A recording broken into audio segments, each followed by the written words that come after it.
మరో బ్రేకింగ్ చూస్తున్నాం. Delhi liquor scam కేసులో ఊహించని పరిణామాలు చోటు చేసుకుంటున్నాయి. ఇప్పటికే బీఆర్ఎస్ ఎమ్మెల్సీ కల్వకుంట్ల కవితను అరెస్ట్ చేసి కస్టడీలోకి తీసుకున్న విషయం తెలిసిందే. అయితే ఈ రోజు కవితది కస్టడీ చివరి రోజు కాగా హైదరాబాద్లో మరోసారి ఈడీ సోదాలు మొదలుపెట్టింది. కవిత బంధువుల ఇళ్లతో పాటు ఆమె భర్త అనిల్ కుమార్ బంధువుల ఇళ్లలోనూ ఈడీ అధికారులు విస్తృతంగా సోదాలు నిర్వహిస్తున్నారు. మాదాపూర్లో ఉన్న కవిత ఆడపడుచు అఖిల ఇంట్లోనూ ఈడీ అధికారులు తనిఖీలు చేస్తున్నారు. శనివారం తెల్లవారుజాము నుంచే అఖిల నివాసంలో అధికారులు సోదాలు నిర్వహిస్తున్నారు. మార్చి 15న హైదరాబాద్లోని కవిత ఇంట్లో ముమ్మరు సోదాలు నిర్వహించిన ఈడీ అధికారులు కవితతో పాటు ఆమె భర్త అనిల్ కుమార్ లావాదేవీలు, ఆస్తుల వివరాలపై ఆరా తీశారు.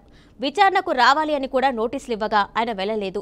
అయితే ఇప్పుడు కవిత కస్టడీ చివరి రోజున తమ బంధువుల ఇళ్లలో ముమ్మర తనిఖీలు చేయడం సర్వత్రా ఉత్కంఠను రేకెత్తిస్తుంది.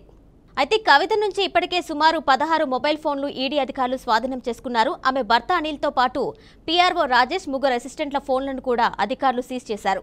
కాగా కస్టడీ రిపోర్టులోనూ సంచలన విషయాలు వెల్లడించింది ఈడీ. కాగా ఈ రోజు కస్టడీ ముగుస్తూ ఉండడంతో మధ్యాహ్నం 12 గంటలకు రౌస్ అవెన్యూ కోర్టులో హాజరుపరచాల్సి ఉండగా కోర్టు ఎలాంటి తీర్పు ఇవ్వనుంది అనేది ఉత్కంఠగా మారింది. ఢిల్లీ లిక్కర్ స్కామ్ కేసులో ఊహించని పరిణామాలు చోటు చేసుకుంటున్నాయి. ఇప్పటికే బీఆర్ఎస్ ఎమ్మెల్సీ కల్వకుంట్ల కవితను అరెస్ట్ చేసి కస్టడీలోకి తీసుకున్న విషయం తెలిసిందే. అయితే ఈ రోజు కవితది కస్టడీ చివరి రోజు కాగా హైదరాబాద్లో మరోసారి ఈడీ సోదాలు మొదలుపెట్టింది. కవిత బంధువుల ఇళ్లతో పాటు ఆమె భర్త అనిల్ కుమార్ బంధువులు ఇళ్లలోనూ ఈడీ అధికారులు విస్తృతంగా సోదాలు నిర్వహిస్తున్నారు. మాదాపూర్లో ఉన్న కవిత ఆడపడుచు అఖిల ఇంట్లోనూ ఈడీ అధికారులు తనిఖీలు చేస్తున్నారు. శనివారం తెల్లవారుజాము నుంచే అఖిల నివాసంలో అధికారులు సోదాలు నిర్వహిస్తున్నారు. దీనిపై మరింత సమాచారం మా ప్రతినిధి లిఖిత అందిస్తారు. లిఖిత, చెప్పండి, కవిత ఆడపడుచు అఖిల ఇంట్లో కూడా ఈడీ సోదాలు చేస్తున్నట్టు తెలిసింది. దానికి సంబంధించిన డీటెయిల్స్ ఇవ్వండి. రైట్ కిరణ్ భాయ్, ఈడీ కేసులో చూసుకున్నట్లయితే రోజు రోజుకు ఇంకా విషయాలు అనేవి బయటపడుతూనే ఉన్నాయి. దీనికి సంబంధించి మనం ముందుగా చెప్పుకున్నట్లుగానే కవితకు సంబంధించిన బంధుమిత్రుల ఇళ్లలో కూడా కొద్ది రోజుల్లోనే ఈడీ అధికారులు సోదాలు నిర్వహిస్తారనే విషయం అయితే ముందుగానే మనం చర్చించడం జరిగింది. దీనికి తగ్గట్టుగానే కవిత కస్టడీ అనేది ఈ రోజుతో ముగియనుంది. దీనికి సంబంధించి ఇప్పుడే ఈడీ అధికారులు మరికొద్ది రోజులు తమకు సమయం కావాలి, ఎందుకంటే కేజ్రీవాల్ ని కూడా అరెస్ట్ చేసిన పరిస్థితి కనిపిస్తుంది కాబట్టి వారిద్దరిని కలిపి విచారించేందుకు అనుమతి కావాలంటూ కూడా ఇప్పటికే కోర్టులో కోరడం అయితే జరిగింది.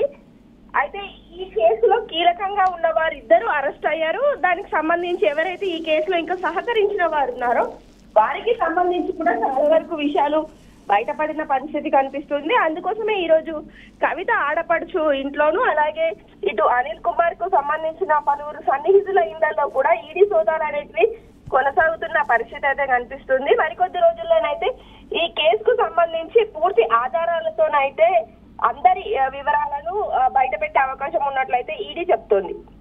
అయితే లిఖిత, సోదాలు దాదాపు ఎంతవరకు జరిగే అవకాశం ఉంది? ఇవాళ ఉదయం 7 గంటల నుండి ఈ యొక్క సోదాలు అయితే కొనసాగుతున్నాయి. దాదాపు సాయంత్రం 5 గంటల వరకు కొనసాగే అవకాశాలు అయితే ఉన్నాయి.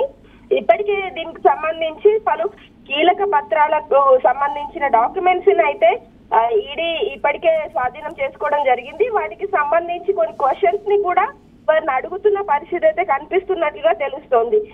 ఏవైతే బిజినెస్ కి సంబంధించిన లెక్కలు ఉంటాయో వాటికి సంబంధించి పూర్తి స్థాయిలో ఈ యొక్క బిజినెస్ అమౌంట్ అనేది ఎక్కడి నుండి వచ్చింది, ఎక్కడికి వెళ్తుంది, ఏంటి అనే వివరాలు కూడా పూర్తి స్థాయిలో ఈడీ తెలుసుకునే ప్రయత్నం అయితే చేస్తున్నట్లుగా తెలుస్తుంది. Right Likhita, thank you.